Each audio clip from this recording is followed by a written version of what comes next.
그 중요한 말씀이 갈라디아서 6장에 있잖아요. 선을 행하되 낙심하지 말지니 피곤치 아니하면 때가 이름에 거두리라. 예. 그래서 뭐뭐 하라 그리하면 뭐뭐 할 것이다. 이건 약속이거든요. 법칙이거든요. 이치거든요. 하나님은 인생 아니십니다. 민수기 23장 말씀처럼 하나님은 인생이 아니시니 시건치 않으시고 인자가 아니시니 후회가 없으시도다. 어찌 그 말씀하신 바를 행치 않으시며 하신 말씀을 실행치 않으시랴. 반드시 말씀하시고 이 성경의 1.1획도 떨어지지 않고 다 이룬다고 되어 있잖아요. 그런다면 우리에게 주어지는 그 약속의 말씀이 얼마나 귀하고 가치 있을까요? 하나님의 약속이 이루어지지 않는 것이 아니라 우리의 믿음이 흔들렸을 때 그 우리의 드리는 기도가 믿음으로 드리는 기도가 아닐 때 하나님 앞에 응답이 될 수가 없잖아요. 그렇죠? 우리가 말씀을 붙들 때 확실해집니다. 우리가 구원받을 때도 구원의 말씀이 있잖아요. 신앙생활하면서 구원의 의심이 들거나 구원이 흔들리는 우리 성도님들도 간혹 계십니다. 왜 그럴까요? 그건 구원 얻을 말씀, 내가 구원받은 말씀을 마음에 탁 붙들고 있지 않기 때문에 그렇습니다. 우리를 구원만 하시는 것이 아니라 구원받은 이에 우리와 함께 동행하시는 분이잖아요. 마태복음 28장 17절에 내가 세상 끝날까지 너희와 항상 함께 있으리라. 함께 주님이 끝날까지 함께 하신다는 것을 우리가 믿고 기억한다면 어떨까요? 실망하지 않을 수 있습니다. 낙심하지 않을 수 있습니다. 염려나 불평하지 않을 수 있습니다. 우리가 이해할 수 없는 일을 만나기도 하잖아요. 그로 말미암아 원망도 하고 불평할 수도 있어요. 우리는 연약하기 때문에. 말에 실수도 있을 수 있습니다. 말에 실수가 없는 자는 온전한 자라고 했잖아요. 부족한 것이 있을 수 있습니다. 그러나 주님이 함께 하신다면. 베드로전서 3장의 말씀처럼 애매히 고난을 받아도 하나님을 생각함으로 참으면 이는 하나님 앞에 아름다우나라고 되어 있어요. 애매한 고난 당할 수 있지요. 억울하게 핍박받을 수 있습니다. 그럴 때 어때요? 우리 참지 못할 때 있잖아요. 그럴 때 우리를 참도록 해주시는 게 뭐예요? 약속의 말씀인 겁니다. 마태복음 5장이 너희를 욕하고 핍박하고 거짓으로 거스려 모든 악한 말을 할 때는 기뻐하고 즐거워하라. 왜 기뻐하고 즐거워하라 그랬어요? 이는 하늘에서 너희 상이 큼이라. 아마 상상할 수 없을 정도의 큰 상을 줄 겁니다. 우리의 잠시 받는 환난에 경한 것이 지극히 크고 영원한 영광이 중요한 것을 이루게 함이니 그랬잖아요. 마태복음 5장에 그 말씀만 딱 붙들고 있어도요. 나를 누가 욕하고 핍박하고 거짓으로 거스려 모든 악한 말을. 믿지 않는 사람이 우리가 전도할 때 그런 걸 당하게 되잖아요. 때로는 우리 교회 안에 있으면서 지체를 통해서 당하는 마음이 아픈 것들도 있습니다. 서로 오해가 생겨서 그런 경우를 당할 수도 있어요. 또 각자의 모습들이 다 다르잖아요. 각자의 살아온 환경과 A 규범과 범절들이 다릅니다. 경험한 것들이 달라요. 신앙의 수준이 다르잖아요. 낮은, 높은, 더 견고한, 더 진실한 그리스도인도 있지만 때로는 아직도 미숙하고 연약한 지체들도 있습니다. 때로는 상처 주는 말을 내가 받음으로써 힘들어할 수도 있어요. 그러나 여러분들 너희를 욕하고 핍박하고 거짓으로 거스려 모든 악한 말을 할 때에는 기뻐하고 즐거워하라. 하늘에서 너희 상이 큼이라. 마태복음 5장에다가 기록해 놓으셨잖아요.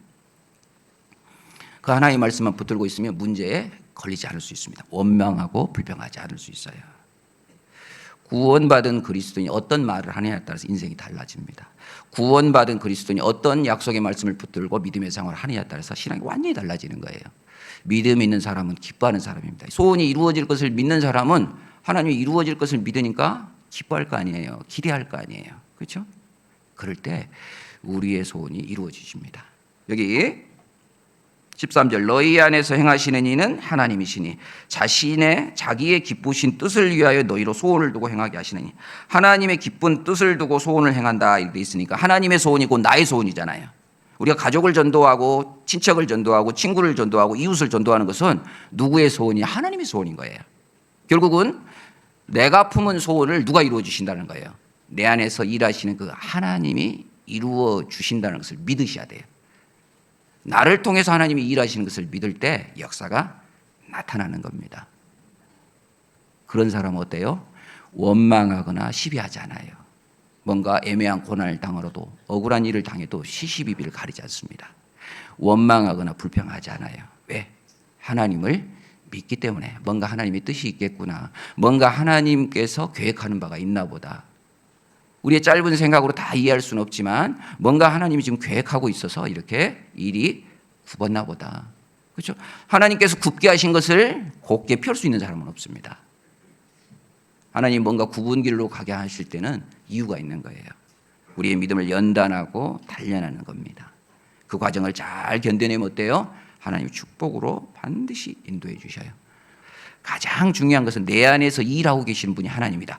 그분의 소원이 곧 나의 소원이고 나의 소원이 곧 하나님의 소원인 것을 믿고 그분이 이루실 것을 확신하셔야 돼요.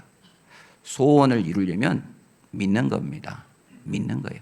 확신하는 사람에게 소원이 이루어진다는 것을 잊지 마시기 바랍니다. 너희 속에 착한 일을 시작하신 이가 그리스도 예수의 날까지 이루실 줄을 우리가 확신하노라. 우리 구원받은 성도 속에, 여러분 속에, 나의 속에 착한 일을 시작하신 분이 그리스도 예수의 날까지 이루실 줄을 우리가 확신하노라. 내 안에서 일하시는 분은 하나님이시잖아요. 나를 구원하신 전능하신 하나님이시잖아요. 그분께서 주님이 재림하시는 날까지 반드시 이루실 줄 우리가 확신해야 돼요. 신앙생활은 나를 통해서 하나님이 하실 일을 우리가 보는 겁니다.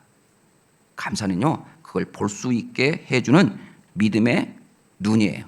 원망하고 불평하는 사람은 하나님이 하시는 일을 볼 수가 없습니다. 하나님의 세미한 음성을 들을 수가 없어요. 확신하셔야 돼요. 하나님이 나를 통해서. 그러려면 그 확신이 변함없이 꾸준하게 가려면 뭐가 있어야 돼요? 약속의 말씀이 있어야 되는 겁니다. 하나님이 들린 대로 시행하신다. 이 법칙이잖아요. 감사하는 사람이 감사의 일을, 영광 돌리는 사람이 영광스러운 일을 겸손으로 행하는 사람에게는 하나님의 축복을 주시는 겁니다. 그렇죠? 하나님은 교만한 자는 물리치시고 겸손한 자에게 은혜를 베푸신다고 약속해 주셨잖아요. 우리가 기뻐할 때, 감사할 때, 찬양을 드릴 때 우리의 소원이 이루어집니다. 그건 믿음으로 드리는 행위이기 때문에 그러는 거예요. 어떤 말을 할 것이냐? 하나님의 귀에 들린 대로 하나님이 시행하신다고 했으니까 말 한마디에 위력이라는 짧은 경고가 있어요. 부주의한 말 한마디가 싸움의 불씨가 되고 잔인한 말 한마디가 삶을 파괴합니다. 쓰디쓴 말 한마디가 증오의 씨를 뿌리고 무례한 말 한마디가 사랑의 불을 끕니다. 은혜로운 말 한마디가 길을 평탄하게 하고 즐거운 말 한마디가 하루를 빛나게 하고 때에 맞는 말 한마디가 긴장을 풀어주고 사랑의 말 한마디가 축복을 가져옵니다. 사랑과 선행을 격려하라고 되어 있잖아요. 축복합니다. 사랑합니다. 감사합니다. 하나님의 은혜와 평강이 있기를 바랍니다. 서로 복을 빌어줄 수 있잖아요. 어느 집에 들어갔을 때 평강을 빌어주면 그 평강받게 합당하면 들어간다고 되어 있고 그렇지 않으면 평강을 빌어준 자에게 돌아온다고 되어 있지 않습니까? 써도 담이 없는 것이 말입니다. 우리 구원받은 그리스도인이 축복할 수 있잖아요. 평강을 빌어줄 수 있잖아요. 구원받기를 빌어줄 수 있잖아요. 그렇죠? 기뻐할 때, 감사할 때, 찬양할 때 우리의 소원이 이루어집니다. 또 믿음 있는 사람은 어떨까요? 마음을 낮추는 겸손함이 있습니다. 마음을 낮추는 겸손한 사람, 그 낮은 자에게 임하는 하나님의 축복이 있습니다. 은혜가 있습니다. 내 마음이 높아지려고 할 때 어때요? 높아지는 징후는 뭔지 아세요? 하나님의 말씀을 어기도록 되어 있습니다. 하나님의 말씀에 불순종하도록 되어 있어요. 마음이 낮은 사람, 겸손한 사람은 하나님의 말씀이 이해되지 않는다 할지라도 순종하는 거예요. 말씀을 버렸다는 게 뭘까요? 교만한 거잖아요. 그렇죠? 겸손한 사람은 하나님의 약속의 말씀을 붙들도록 되어 있는 겁니다. 하나님의 말씀을 붙드는 사람에게는 하나님의 축복이 있는 거예요. 오늘밖에 주님을 위해 살아갈 수 있는 날은 더 이상 없습니다. 내일 있을 것이다, 내년이 있을 것이다 우리 생각한다면요 마음이 느슨해질 겁니다. 손양호 목사님은 순교자의 삶을 살았습니다. 그의 다이어리에 이런 글귀가 써져 있었다 그래요. 오늘만이 내 날이다. 인생은 과거 잘한 것에 교만해지기 쉽고 실패에 낙심기 쉬우며 미래로 미루다 일평생 속아 산다. 오늘만이 내 날이요 주님 만날 준비 생활도 오늘뿐이다. 어디서 무엇 가지고 무엇하다 주님 만날 것인가. 범죄치 말라. 기도와 성경 읽기 등한히 하지 말고 책임 게을리 하지 말라. 주님 만날까 두렵도다. 오늘에 감사하며 살고 철저히 준비하라. 어두운 밤 되기 전에 준비하라. 오늘만이 내 날이다. 우리는 오늘에 사는 겁니다. 내일은 아직 오지 않은 미래예요. 오늘 지극히 적은 일에 충성된 자가 큰 것에도 충성할 수 있는 겁니다. 주님 이 일을 행할 때 내 소원을 이루고 싶다면 끝까지 마음을 낮추는 것이 필요합니다. 여기 주님께서는 겸손한 자의 소원을 들어주신다고 되어 있어요. 이사야 57장에 주는 겸손한 자와 함께 거하나니 겸손한 자의 소원을 이루어주시기 위해서 함께 거한다고 되어 있습니다. 주님은 겸손한 자와 동행하십니다. 교만한 자는 물리치시고 겸손한 자에게 은혜를 주시는 거예요. 받을 자격 없는 자에게 주어지는 게 은혜잖아요. 주님께서는 겸손한 자의 소원을 들어주십니다. 우리가 하나님 앞에 겸손할 때 우리 마음에 소원을 이루어주셔요. 저희 마음을 예비하시며 귀를 기울여 들으시고 마음을 깨끗하게 하는 거예요. 정결하게 하는 거예요. 우리가 하나님께 축복을 받으려면 그릇을 깨끗한 그릇을 준비해야 되잖아요. 주님이 쓰시는 그릇은 깨끗한 그릇입니다. 깨끗하고 거룩할 때 하나님께서 들어 쓰시는 거예요. 그 성도의 소원을 이루어주시는 겁니다. 우리의 마음을 낮추고 낮추는 것이 필요해요. 낮추지 않으면 결국 안 되는 겁니다. 힘들고 어려울 때마다 우리는 어때요? 감사해야 되지 않겠습니까? 원망하고 불평해서는 안 될 겁니다. 구원받은 그리스도인의 감사는 심장의 고동소리처럼 규칙적이어야 됩니다.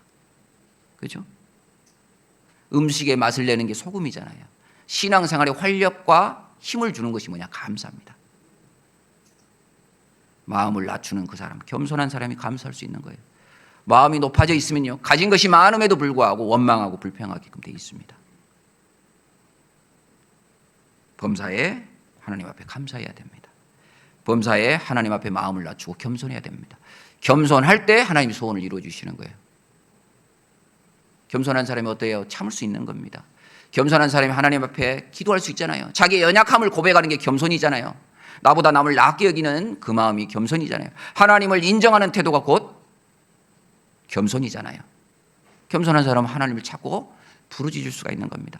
하나님을 찾고 부르짖는 기도하는 사람이 되고 싶다면 겸손한 사람이 될 거예요. 나는 마음이 온유하고 겸손하니 나의 멍에를 메고 내게 배우라라고 되어 있습니다. 하나님 앞에 가르침을 받을 수 있는 사람은 온유하고 겸손한 사람인 거예요. 그 온유하고 겸손한 사람을 하나님께서 들어 쓰시는 겁니다. 소원을 이루어 주시는 거예요. 겸손한 사람을 범사에 하나님을 인정할 거 아니에요. 범사에 하나님께서 앞서 행할 때 이해되지 않는 일을 만날 때 하나님께 기도할 거 아니에요. 그렇죠? 우리 앞에 진실하게 기도할 때 하나님께서 우리의 소원을 이루어 주십니다.